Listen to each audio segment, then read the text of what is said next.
lived here for 10 million years.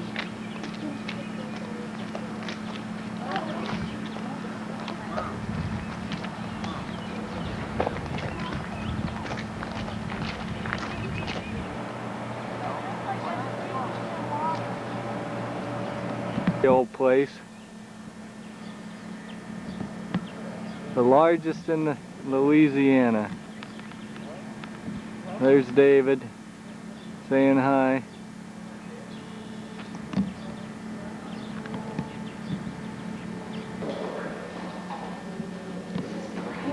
Okay. Huh? Present owner, Mr. Paul Ramsey of Sydney, Australia, continues in our restoration.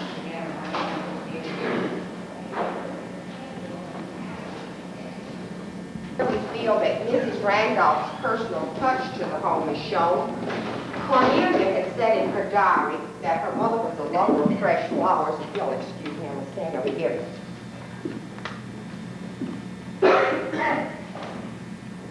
We have, if you look up, camellias was her favorite flower, and with the camellia design here in the frieze work, we do feel that Mrs. Randolph's personal touch to the home.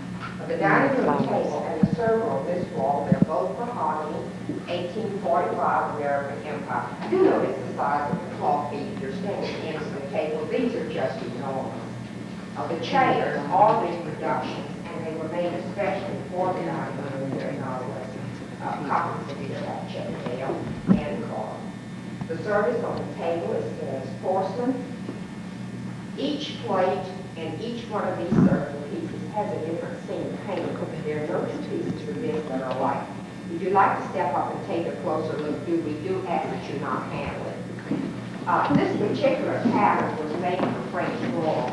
The pieces date back to 1840. They're numbered and they're registered with the French government.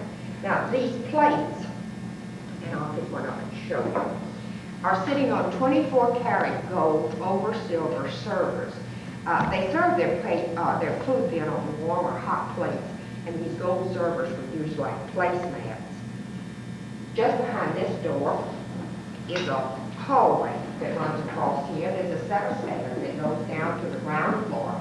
They brought the food up from the kitchen, up that staircase, into the butler's pantry here, served it over to the silver and porcelain serving pieces in there, and then brought it to the table.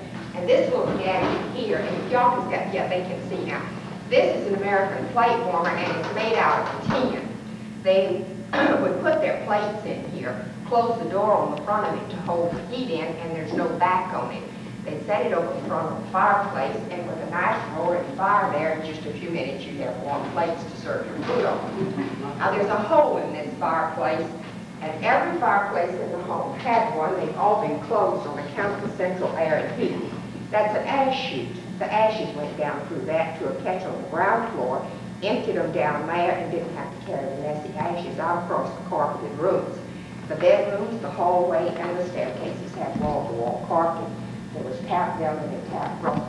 The Brussels was the most expensive, and it was $2.25 a yard. Y'all will step back in that period. All the homes had their tea chests. This one is again unusual. The square compartments held the tea. In the center, the round compartments in the center, and they had stacked crystal bowls. You took your bowl, blended your tea into it to your liking, gave it to a servant, and they took it and brewed your tea for you. Now, tea was very, very expensive, so all the chests of that period had locks on it so they could keep that very expensive tea locked up. Now, I had told you the draperies puddle was a status symbol. Another one was lemons. Lemons were imported at that time, very rare, extremely expensive. If you could afford lemons, you kept them on display as we have them in the return of Kern. Your guests came, saw your lemons, and knew how wealthy you were. The mirror here is another one of the convex mirrors. This one's better design. They light the candles in front of that, and it reflected the candle light back on the table as they dined. We're going to go upstairs. Notice the little 26 closets. Now that was unheard of at that time because you were attached to every room in your home. A closet was considered a room. We are a bed and breakfast home now, and the girls' wing is our overnight guest wing. We have 10 rooms and 3 suites. If you come to Nottoway as an overnight guest, you have a tour of the home. There's either champagne or sherry in the room. The next morning you have a wake-up call. They'll come and bring juice coffee with potato biscuits to your room, and later you have your planter's breakfast downstairs in the back veranda. We do serve lunch and dinner every day over Randolph Hall, but that is a separate fee. Rates range from $150 double to $250. $250 is our bridal suite. We have the wedding here, so we also have a bridal suite, and I'll tell you about that. I tell you, the girls have their dressing rooms. Each of the bedrooms here in this wing has a dressing room, and that's where the modern day bathrooms have been put in the home over the years. There's a bathroom here, which was a dressing room. There's a hallway here and a dressing room here, which is now a bath, including the guest room, one later. Now this is one of the 26 closets in the home, and you're standing over here can see that board with the hooks on it. There's another set of hooks up high in that closet. They hung their seasonal clothes down on the lower hooks. There are no rods in the hangers. And their outer seasons were way up on the high hooks. And when the seasons change, they just switch the clothes on the hooks. Now every one of the closets in the home with backs onto an outside wall has a window. They open the shutters, they let the light in, raise the windows, and add their closets. And that was really a great idea because our humidity here is terrible. So being able to air your closets out was great. You got a nail in the door right there behind you, man. I'm gonna see you.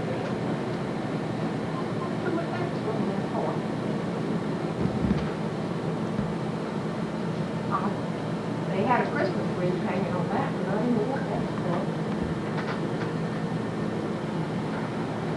They had their guest rooms out there. Don't you know they must have been constantly filled with all those men and courting all those 8 girls. I hate to have 8 daughters. You can't see them from up here, but when the tour is over, you'll be directed to the ground floor and you can exit here in the garden area. Up on the first gallery to the right is where that row of 13 bells were called the servants, and there's still 3, about 4 of them, I think, there on the wall. The holes of where the others were connected. You go down and see those. Our bridal suite is on the ground floor of the doctor's den. It was Mr. Deacon's apartment the 5 years that he lived here restoring the home, and he was also an interior decorator. There's a sitting room, a bedroom, the bath has a jacuzzi, there's a wet bar, and you step out of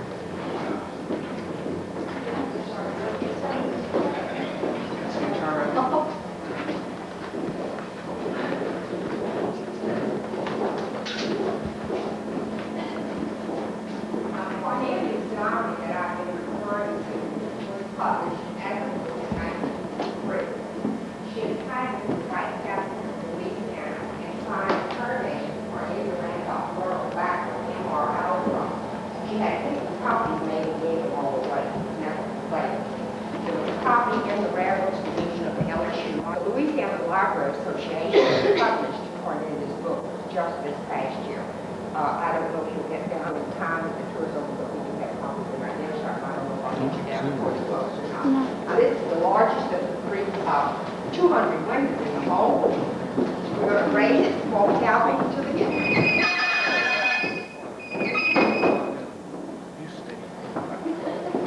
I have to stay? You walk right through. Every generation is large. It's an aisle, and then you can see just there on the right where it starts. Don't jerk. Now, there was a I'm lady not. here when the Randolphs lived at the home, but at that time, each landowner built the levee on his own property. Mr. Randolph had about a 10-foot levee. This one is 35 to 38 feet. And the great change here over the years has been in the ground. They were never really Randolph landscape, beautiful formal gardens that ran from the house to the river.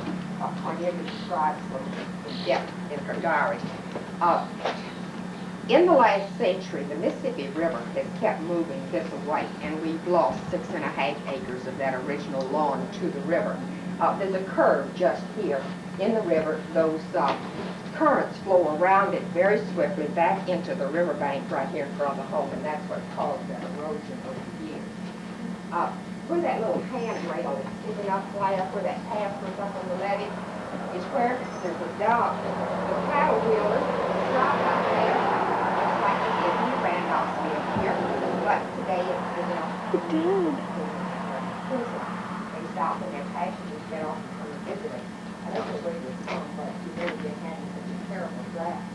river is so low now that the paddle dealers have not been able to dock here. This is about the last 3 weeks now. And we should have had all 3 of them almost every week. But they just can't dock. The river's so low, or the water's so low in the river.